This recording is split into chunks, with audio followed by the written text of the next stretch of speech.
तुम्ही पाहत आहात MCN न्यूज मराठी।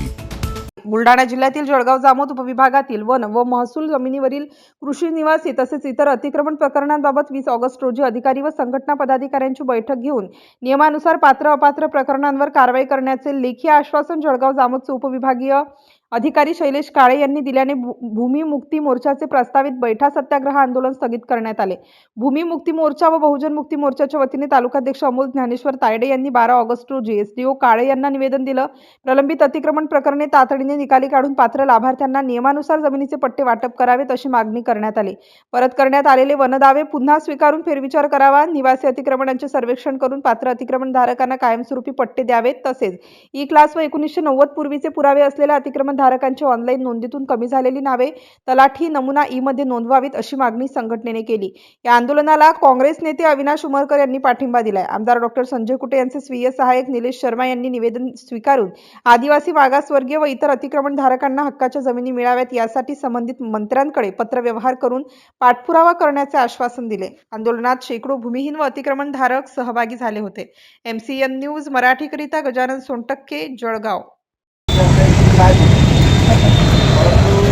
आल्या तुमच्या सगळ्या मागण्या वाढल्या, तुमच्या मागण्या रास्त आहेत एवढं मी निश्चित सांगतो। त्यामुळे तुम्हाला उपोषण करावं लागलं तर आता उपोषणाच्या माध्यमातून सत्याग्रहाच्या माध्यमातून या मागण्या शासनाकडे पोहोचवणार आहेत। त्या स्थितीमध्ये माझा पण तुम्हाला पाठिंबा आहे। तुमच्या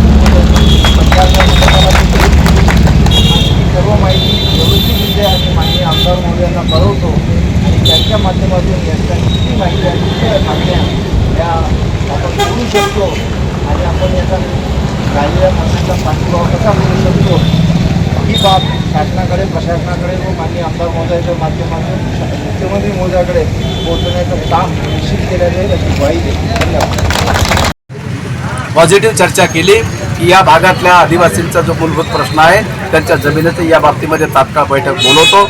वन हक्क समित्यांना कार्यान्वित करून ज्यांच्याकडे अधिकृत असे कागदपत्र आहेत अशा लोकांना त्यांना जमिनीचे पट्टे देण्याच्या प्रक्रियेमध्ये कशी मदत करतील त्या दिशेने त्यांनी या ठिकाणी आश्वासन दिलेलं आहे।